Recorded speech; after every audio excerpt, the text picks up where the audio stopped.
Okay, so you've probably created your VBook by now, you've been playing around with the features, and I'm sure you've worked out for yourself a lot of the things you can do in it, but just a couple of hints and tips that might make things easier. If we're just looking at a page here, and let's say initially that we go to add an image, we've got an image in here that we're just going to drop onto the page. What you'll often find is that when you're aligning things and you're dragging corners and you're moving images around, sometimes you want to just move them just a tiny little bit, and dragging it around can be a bit more extreme. If you just want to use the arrow keys on the keyboard, you can do that to move an image in all directions, and therefore you can move things up close to each other or away. Helps you really to work things out. So that's one handy tip. Just click save as we go along. The next thing really to show you is that if you went out of here back into My VBooks, and that takes you back to your control panel, when you're in the control panel, next to the name of your book, there is the option to edit the number of pages, the diary and the title. If we were to click on that, what it allows you to do is you might want to change then the book from Summer Holiday to My Summer Holiday or Summer Holiday 2010 or whatever it is. You might want to enable the diary if you decide you want to use that feature in the back of the book, and that will always be in addition to the current number of pages you're using. Also, you might want to change the number of pages.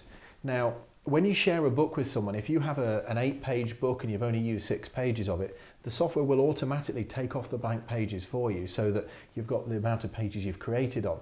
So don't worry too much about that. But if, for example, you want more pages and instead of 6 we want 8, we'd go on and change that. You can make it 8, 10, 12, depending on where you are on the books. What you have to bear in mind is if you create a 10-page book and you go there and drop it down to 8 pages, you're going to lose the last 2 pages that you've created. So don't do that unless you want to lose those pages. If you were to then up the number again, you wouldn't get them back. That is the same principle with the format here of the book. Currently we've got A4 landscape selected. If you were to then change that to portrait or standard, it will change around how the book looks. It won't automatically fit it to the new size. So you're going to have to move things around. And if you were to change back, it wouldn't necessarily put it all back in place. So do be careful if you try and change the book layout or format throughout using it.